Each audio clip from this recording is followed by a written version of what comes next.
Nous allons maintenant voir les autres objectifs de sécurité, à part la confidentialité qu'on avait traité dans la partie précédente. Il faut savoir que jusqu'à présent, avec le principe de la cryptographie symétrique, asymétrique, hybride, etc., nous étions en train de répondre à la problématique de confidentialité. Donc, assurer une communication entre Alice et Bob sans que Oscar ou Mallory ne puissent comprendre la signification des messages. On ne s'est pas encore posé la question. Est-ce que Mallory peut modifier ce message? Est-ce que c'est vraiment Alice et Bob qui communiquent entre eux, etc. Donc, notre objectif à travers cette séquence, c'est d'étudier les autres objectifs de sécurité tels que l'authentification, l'intégrité des données et la non-répudiation à travers l'utilisation des outils de cryptographie. Donc, bon, certes, pour prouver à une personne que vous êtes celle qui est censée communiquer avec. Donc, généralement, on commence par l'authentification. Donc, sur un document, par exemple, pour assurer que vous êtes la bonne personne qui rédige le texte qui est sur un document, donc on signe le document à la fin. Donc, c'est pour cela que on parle aujourd'hui de la signature numérique pour assurer les autres objectifs de sécurité. Rappelez-vous, l'authentification, prouver que vous êtes la bonne personne, l'intégrité, assurer que le message n'a pas été modifié, non-répudiation, c'est-à-dire quand vous effectuez une opération, il ne faut pas que vous ayez la possibilité de nier cette opération ou cette transaction. Donc une signature numérique, c'est quoi? Donc c'est une chaîne de données qui associe un message dans sa forme numérique à l'entité dont il est originaire. Donc voilà, donc ça ressemble un peu à un document. Donc à la fin, vous allez signer pour dire que vous êtes la personne qui rédige donc, le texte qui est affiché sur un document. Donc l'une des utilisations de la cryptographie afin d'assurer le principe de l'authentification, l'intégrité et la non-répudiation, c'est l'utilisation de la cryptographie à clé publique, c'est-à-dire la cryptographie asymétrique. Donc là, on va inverser le fonctionnement de la cryptographie asymétrique. Donc, donc nous étions en train de chiffrer avec une clé publique et déchiffrer avec une clé privée pour assurer la confidentialité. Là, puisqu'on passe à un autre objectif qui est l'intégrité ou l'authentification ou autre, nous allons donc inverser le fonctionnement de la cryptographie. Donc un message sera chiffré avec la clé privée d'une personne. Si les gens arrivent à le déchiffrer avec sa clé publique, donc ils sont sûrs que ça provient de la bonne personne. Parce que là, on pense à autre chose. On ne pense pas à assurer la confidentialité du message. Ça, on l'a déjà réglé avec la cryptographie hybride. Là, on essaye d'assurer qu'un message provient de la bonne personne. Donc, dans un second exemple, vous avez Anne qui souhaite prouver à Bob et Oscar que c'est vraiment Anne qui envoie ce message. Qu'est-ce qu'elle va faire? Elle va chiffrer ce message avec sa propre clé privée et l'envoyer aux autres.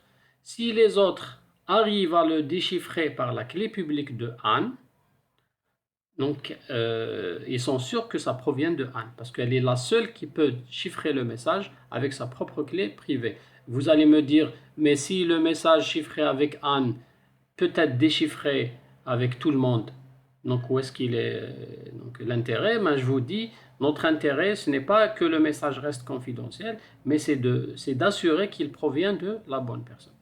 Donc on avait dit que la cryptographie asymétrique, même dans ce cas-là, donc elle est très très gourmande en calcul, parce qu'elle est 1000 fois plus rapide que la cryptographie symétrique, surtout si le message est grand. Donc l'utilisation de la cryptographie asymétrique inversée pour signature numérique, elle consomme beaucoup de temps de calcul. C'est pour cela que d'autres solutions ont été proposées, ce qu'on appelle les fonctions de hachage. Donc les fonctions de hachage, c'est des fonctions mathématiques qui prennent une entrée de taille variable, un très grand fichier, un très grand dossier, etc., et qui produit un volume fixe à 160 bits. C'est-à-dire que c'est comme si que vous hachez le message. C'est comme vous faites avec de la viande hachée. Donc vous avez une grande quantité et à la fin vous aurez une petite quantité hachée. pour cela qu'on appelle une fonction de hachage. Donc c'est des fonctions mathématiques qui prennent une entrée de taille variable et qui produisent une sortie de taille 160 bits, donc hachée, donc beaucoup plus petite. On verra pourquoi elle est plus petite, pourquoi donc on va l'utiliser, dans quel cas on va utiliser la fonction de hachage.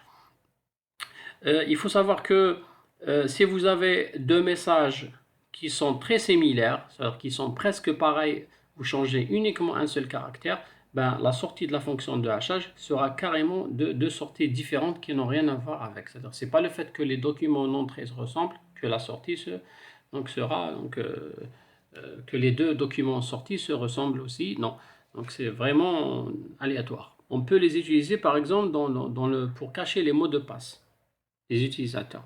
Donc, quand vous vous authentifiez, vous vous connectez à Facebook, votre mot de passe il n'est pas stocké en clair dans la base de données. Donc, il est haché avant d'être stocké au niveau de la base de données. Comme ça, l'administrateur lui-même, quand il va voir votre mot de passe, il ne va pas le comprendre. Pourquoi? Parce qu'il est quasi impossible de faire le sens inverse. C'est-à-dire, à partir d'une donnée normale, on peut trouver le hash, mais à partir du hash, il est très très difficile, voire impossible, de retrouver le message en clair. Donc vos mots de passe Facebook sont stockés, hachés au niveau de la base de données. Donc ils ne sont jamais affichés en clair. Et au moment où vous allez vous authentifier, vous allez saisir votre nom d'utilisateur et votre mot de passe. Là, le serveur d'application de Facebook, il va faire quoi? Il va prendre le mot de passe que vous avez saisi, il va le hacher et le comparer avec celui de la base de données. Si c'est la même valeur, donc vous êtes la bonne personne, donc il va vous permettre d'accéder à votre espace de travail. Revenons donc à l'utilisation de la fonction de hachage pour signature numérique, qui est notre objectif actuel. Bon, là, c'est les explications que je viens de dire. Donc vous avez donc le système de cryptographie asymétrique, il est lent, il produit un volume important de données. C'est pour cela qu'on utilise une fonction de hachage qui traite une entrée de longueur variable et donne en sortie un élément de longueur fixe, c'est 160 bits, donc c'est vraiment petit. Donc en cas de modification des données, la fonction de hachage donne une valeur de sortie différente. Donc comment on utilise la fonction de hachage pour assurer le principe de la signature numérique ou pour assurer les autres objectifs de sécurité? Bon, on prend le texte en clair, on va le hacher. C'est-à-dire nous avons un très grand texte, le hash sera vraiment petit. Et là, le hash, nous allons le chiffrer avec la clé privée de l'émetteur. Imaginez que moi je suis Bob, je souhaite envoyer un message à Alice. Je prends mon message, je le hash, et ce hash là, je vais le chiffrer avec ma propre clé privée.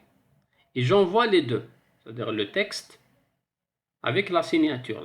Bien sûr, le message sera, pour des raisons de confidentialité, sera chiffré en plus avec cryptographie, donc hybride. Mais notre objectif, c'est d'assurer déjà l'intégrité, c'est-à-dire que l'authentification, l'intégrité, la non-répudiation.